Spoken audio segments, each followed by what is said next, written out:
La bienvenida, diviértete interactuando con el público en tiempo real. Bueno, el asunto es que estamos leyendo desde ayer otro libro de la autora Marian Rojas Estapé y esta vez nos está mostrando sus experiencias a través del libro a ver, cómo hacer que te pasen cosas buenas. Apenas estamos empezando, vamos por la página 15 y la doctora dice que para entender a qué mundo nos enfrentamos, me gusta este acrónimo introducido por la US Army War College, VUCA, VUCA, que nos sitúa de forma sociológica en contexto. Volatilidad, incertidumbre, complejidad y ambigüedad. VUCA por sus siglas en inglés: Volatility, Uncertainty, Complexity y Ambiguity. A lo mejor dije algo no correcto, pero así son las siglas: volatilidad, incertidumbre, complejidad y ambigüedad. Esta noción fue descrita para describir cómo se encontraba el mundo tras el final de la Guerra Fría. Eleazar Larraza, bienvenido. Actualmente se usa en liderazgo estratégico, en análisis sociológicos y en educación para describir las condiciones socioculturales, psicológicas y políticas. Vamos a ver qué vamos a tomar de acá. La volatilidad se refiere a la rapidez de los cambios. Lo vivimos. Nada parece ser estable. Los portales de noticias cambian cada pocos segundos para enganchar a los lectores. Las tendencias como ropas o lugares de moda pueden modificarse en días.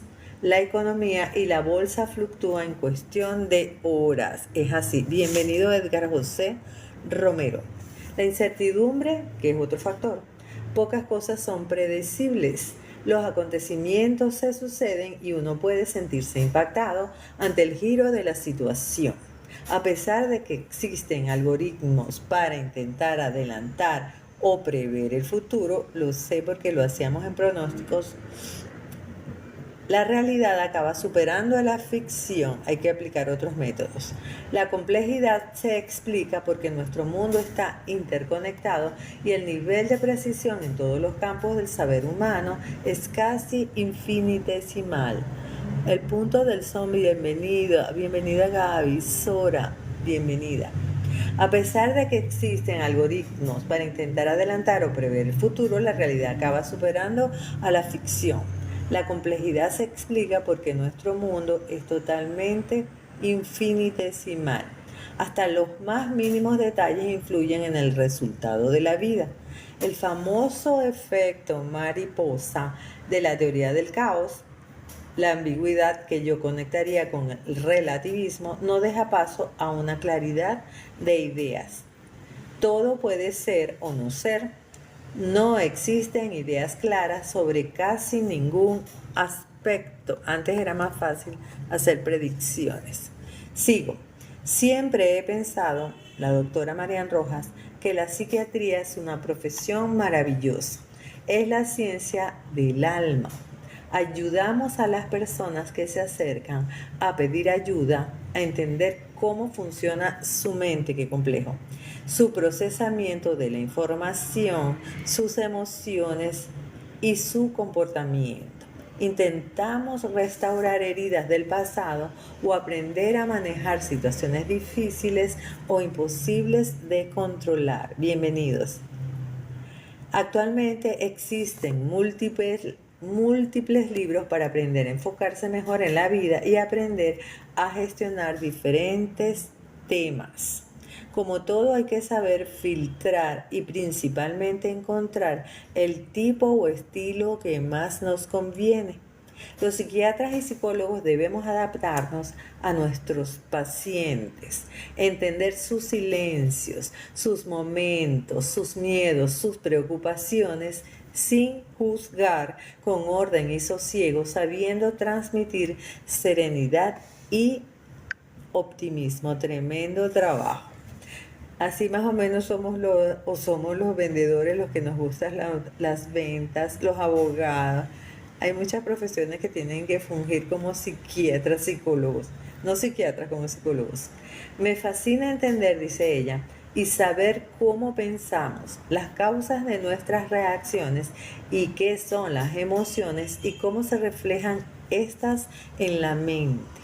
Al final, la felicidad tiene mucho que ver con la manera en que yo me observo, analizo y juzgo, y con lo que yo esperaba de mí y de mi vida. Es decir, en una frase, la felicidad se encuentra en el equilibrio entre mis aspiraciones personales, perdón, disculpen, mis aspiraciones personales, afectivas, profesionales y lo que he ido poco a poco logrando. Esto tiene un resultado, una autoestima adecuada, una valoración adecuada de uno mismo. Y ahora la doctora nos va a ofrecer un ejemplo con una persona real, el caso de Mamén. Mamén es una paciente de 33 años. Sus pacientes son jóvenes. Trabaja como administrativa en una gran empresa. Vive con sus padres, con los que tiene una buena relación. Tiene novio, un chico tímido y retraído que la cuida mucho. En su trabajo hay un buen ambiente y de vez en cuando queda con la gente de la oficina. Se relaciona bien. Un día acude a mi consulta. Dice tener la autoestima por los suelos. No sabe explicar la razón y añade: mis padres me quieren, me gusta mi trabajo, soy una persona con amigos, pero me creo poca cosa, tiene poco merecimiento. Después de relatarme de forma resumida su biografía, calla en seco y me dice: me da vergüenza estar aquí contando mis problemas a una desconocida. Yo que en principio no tengo nada de qué quejarme. Se levanta, se dirige a la puerta y se marcha. La sigo y le digo que vuelva a entrar. Es mejor que terminemos la sesión porque si ella está triste o a disgusto es porque algo en su interior no funciona. Por fin se serena y accede a volver a entrar, y también tiene un sistema de creencias un poco raro. A ver qué dice la doctora. Llevamos en terapia 8 meses. Está mucho mejor, pero yo sé que todos los días, en plena consulta, tiene lo que yo llamo su momento. Se agobia, me confiesa: me da vergüenza estar aquí, eres una desconocida a la que cuento mi vida. E intenta marcharse. Le cuesta aceptar que está compartiendo su vida con otra persona. Poco a poco se va dando cuenta y ella misma razona en voz alta los motivos que le hacen tener que resolver ciertos conflictos internos que le impiden crecer. A ver, este caso es rarísimo. En cualquier situación, a una persona que actúa así, uno puede decirle: no hace falta que vuelvas, ya cuando te sientas cómoda llamas y pides cita. Pero acepto su instante y sin juzgar, sigo la consulta como si no hubiera dicho nada. Qué complejo. Autoestima y felicidad. A ver, la autoestima y la felicidad están íntimamente relacionadas. Una persona es capaz, no, una persona en paz, que tiene cierto equilibrio interior y que disfruta de las cosas pequeñas de la vida, normalmente tendrá un nivel de autoestima adecuado. A ver cómo ella lo describe. Personajes sin problemas de autoestima. Evaluémonos nosotros mismos a ver qué tal. Miguel de Unamuno fue uno de los grandes autores de la generación del 98. Poseía una personalidad campechana y cercana, conocida por todos. En una ocasión fue condecorado con la Gran Cruz de Alfonso X el Sabio, entregada por el mismísimo rey Alfonso XIII. Unamuno, que era conocido por ser militante del Partido Socialista y Republicano, en el momento de la entrega del galardón comentó: a ver qué comentó Unamuno. Bienvenida Luz y Bravo Pérez. Me honra, majestad, recibir esta cruz que tanto merezco. El rey, sorprendido, pero conociendo la personalidad del escritor, contestó: qué curioso, En general, la mayoría de los galardonados aseguran que no se la merece. Unamuno, con su habitual cercanía, respondió sonriendo: Señor, en el caso de los otros, efectivamente, no se la merecía. Sigo. La felicidad y el sufrimiento. Estamos leyendo Cómo hacer que te pasen cosas buenas, de Marian Rojas Estape. Sigo. La felicidad y el sufrimiento. Se dice que uno no sabe lo que es la felicidad hasta que la pierde. Bienvenido, Isaac. Ante el dolor, el sufrimiento, el duelo y los problemas económicos, ahí nos sale de dentro: no soy feliz. Qué sufrimiento, qué mala suerte la mía. En estos instantes nos cuesta vislumbrar momentos de felicidad de nuestro pasado, apreciar destellos de alegría que nos llenaban en algún momento. La vida es un constante volver a empezar, un camino donde uno atraviesa situaciones alegres o incluso instantes de felicidad, pero también momentos difíciles. Para ser feliz, hay que ser capaz de rehacerse en lo posible de los traumas y las dificultades. Luz, bienvenida. Para ser feliz hay que ser capaz de rehacerse. La razón es sencilla: no existe una biografía sin heridas.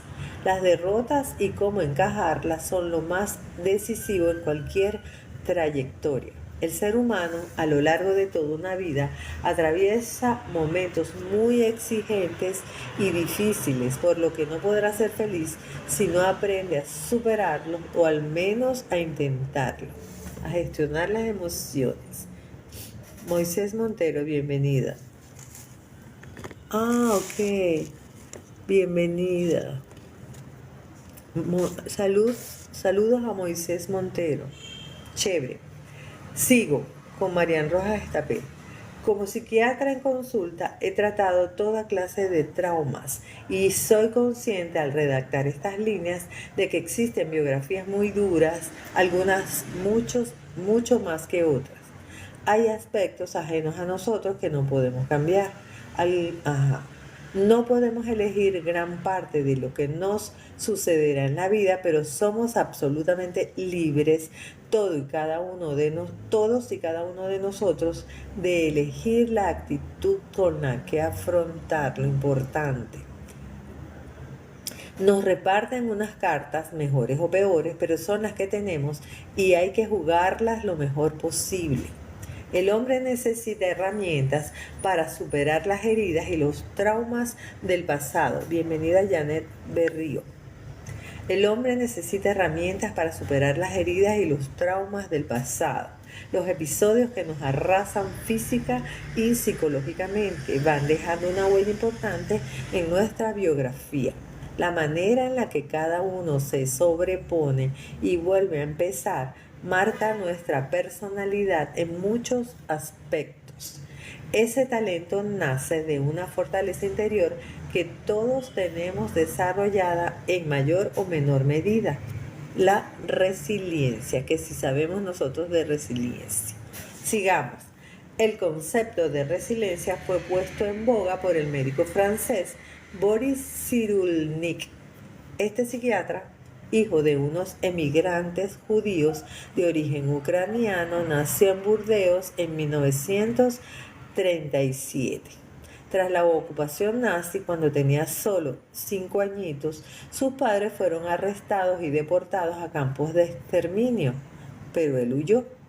Permaneció escondido en diversos lugares y finalmente fue acogido en una granja bajo la identidad ficticia de un niño no judío llamado Jean Labor. ¡Qué historia! Pasada la guerra, la familia que le acogió le animó a estudiar medicina y ser psiquiatra. El joven Boris pronto se dio cuenta de que, a través de su biografía, podía entender las causas del trauma e intentar ayudar a otros, fundamentalmente niños, a rehacerse tras un trauma o ruptura emocional. Vamos a ver. El diccionario de la RAE define resiliencia en una de sus entradas como la capacidad de un material, mecanismo o sistema para recuperar su estado inicial cuando ha cesado la perturbación a la que había estado sometido. Cyrulnik amplió el significado del concepto a la capacidad del ser humano para reponerse de un trauma y sin quedar marcado de por vida. Ser feliz, me gusta este. Capacidad del ser humano para reponerse de un trauma y sin quedar marcado de por vida, ser feliz. Está bueno. Eliangeli, bienvenida a la lectura. Sigo. La resiliencia nos envía un mensaje de esperanza. Antes se pensaba que los traumas sufridos en la infancia eran imborrables y perduraban marcando decisivamente la trayectoria del niño afectado. Menos mal que no. ¿Cómo podemos superar estas heridas tan profundas y dolorosas? La clave se sustenta en la solidaridad, en el amor, en el contacto con otros, en definitiva, en los afectos. Seguimos con este gran libro.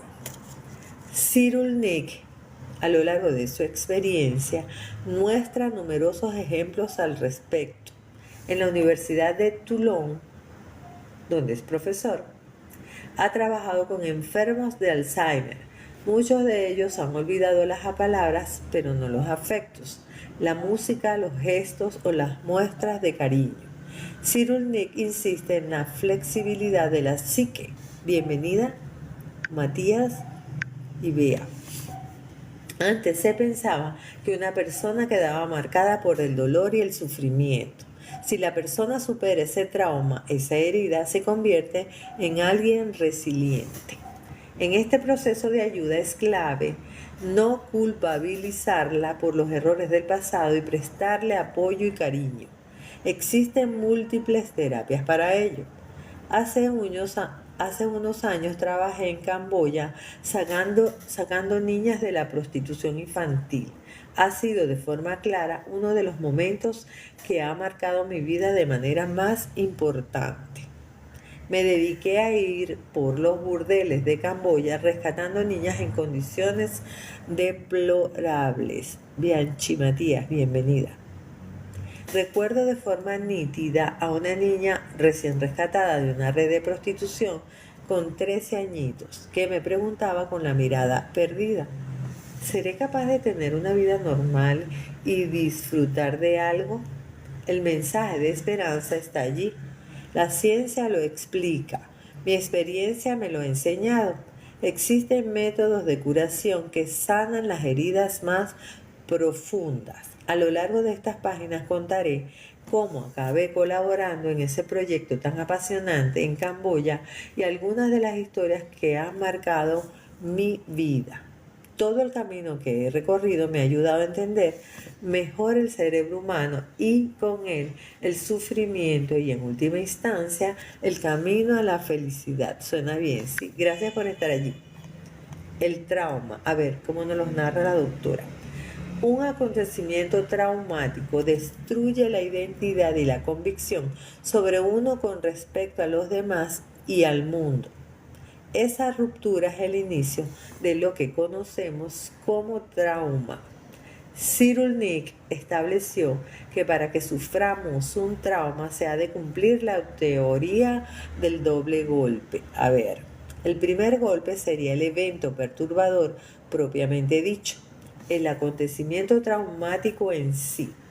Pero para que éste se asiente en la vida, ha de sobrevivir un segundo golpe que proviene de ciertos comportamientos del entorno que, a grandes rasgos, pueden implicar rechazo o abandono, estigmatización, asco, menosprecio o humillación, siendo la incomprensión un fenómeno común a todos ellos. Los pilares de la resiliencia, según Boris Cyrulnik, son 3. Oído a la tambora y un poquito de café.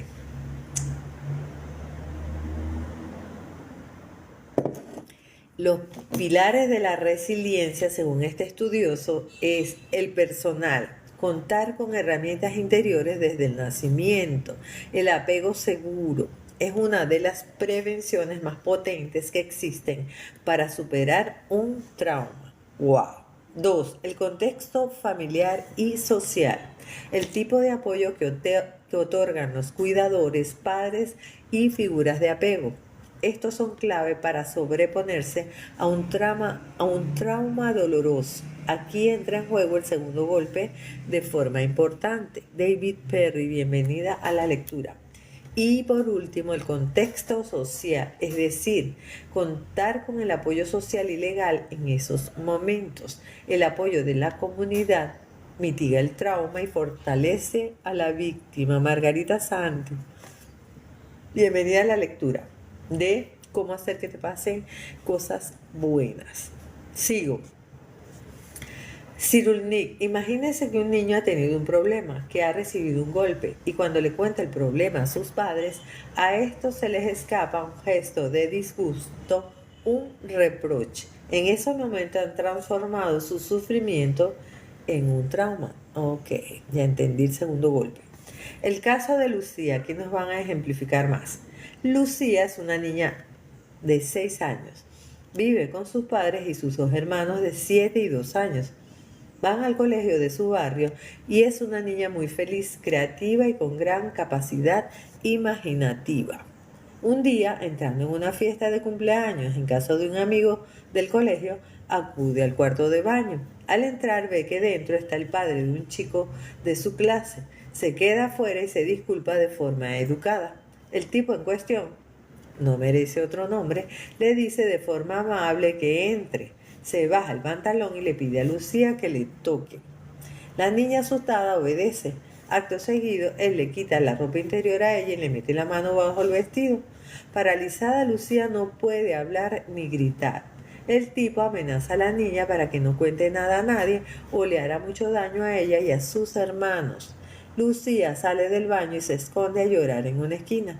Sus padres no están en la fiesta, pero espera que lleguen lo antes posible. Media hora después les ve entrar en la casa. Observa que el tipo del baño se acerca y de forma amable les saluda, les dice que su hija se ha portado muy bien y que es muy educada. Hola Orlando, bienvenida a la lectura. Acabamos de empezar otro libro de Marian Rojas Estapé. Bienvenida.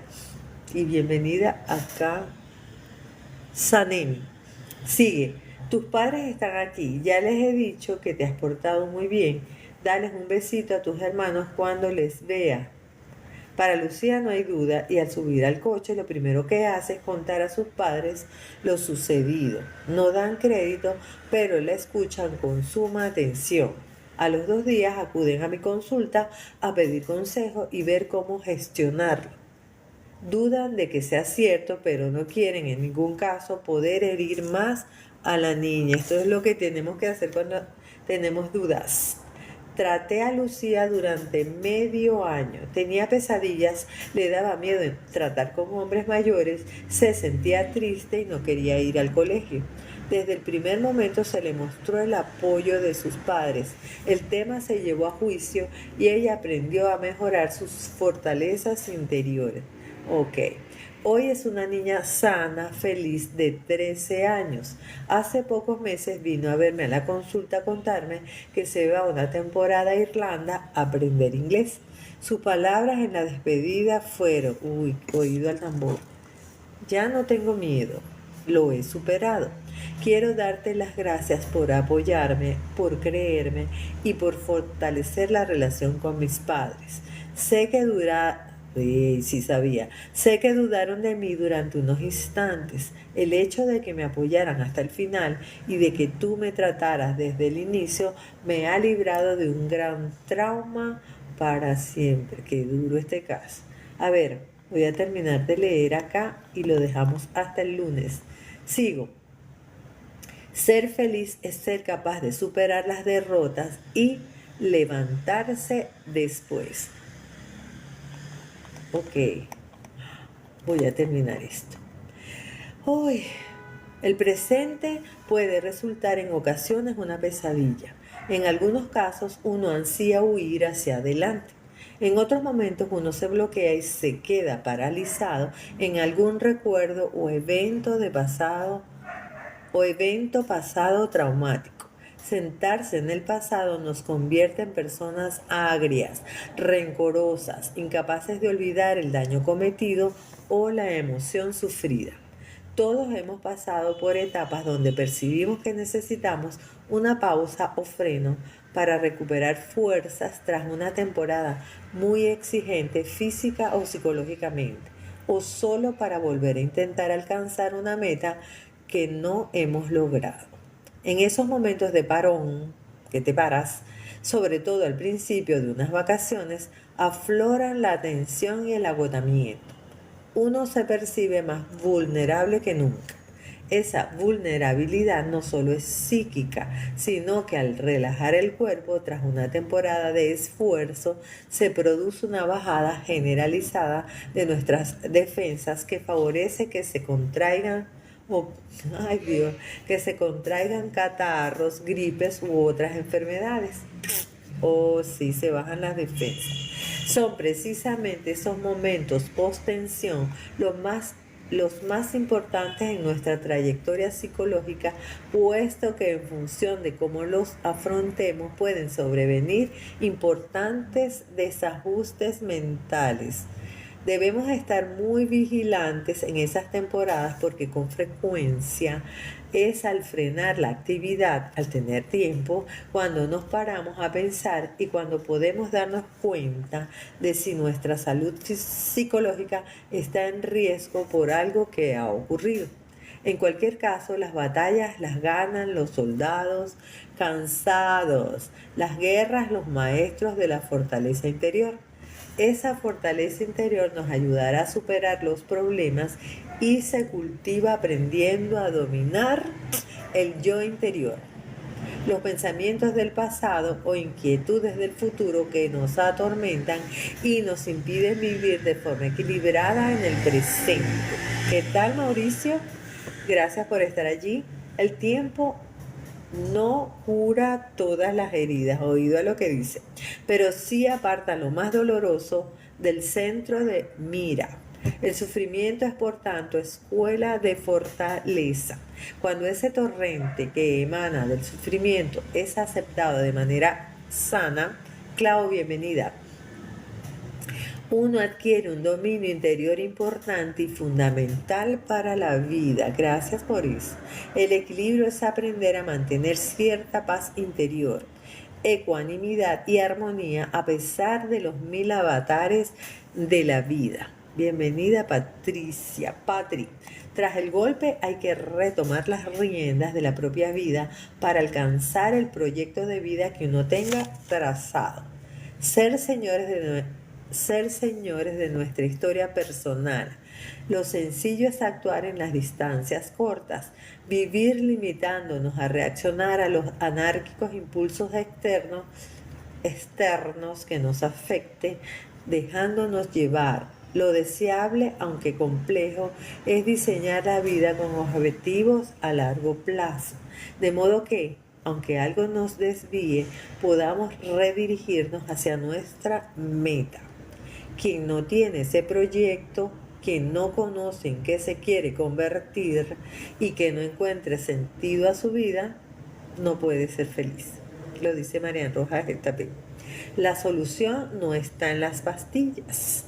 La medicación es clave para momentos del bloqueo donde el propio organismo es incapaz de recuperarse por sí solo, o cuando las circunstancias son tan adversas que precisamos de un apoyo extra para no derrumbarnos. La medicación regula las sustancias elevadas o bajas del cerebro. No suplanta la función cerebral o anímica, pero permite que puedas sentir o realizar esa función cuando ésta te falla. Oído la tambora. La medicación ofrece soluciones, pero existe otra terapia que es efectiva y ayuda: la actitud del médico. Unas palabras de aliento, una escucha real y verdadera poseen un efecto de curación importante. Tienes en quién confiar. ¡Qué barbaridad! Bueno, le tomo la palabra a la doctora Marian Rojas Estape. Excelente libro. Quedamos en la página número 23 de cómo hacer que te pasen cosas buenas. Dejo esto colgado en YouTube. Instagram y TikTok. En YouTube queda grabada completa. Un besito y muchísimas gracias por todo. Nos vemos el lunes a las 8 de la mañana, hora de Venezuela. Un besito. Gracias. Bye.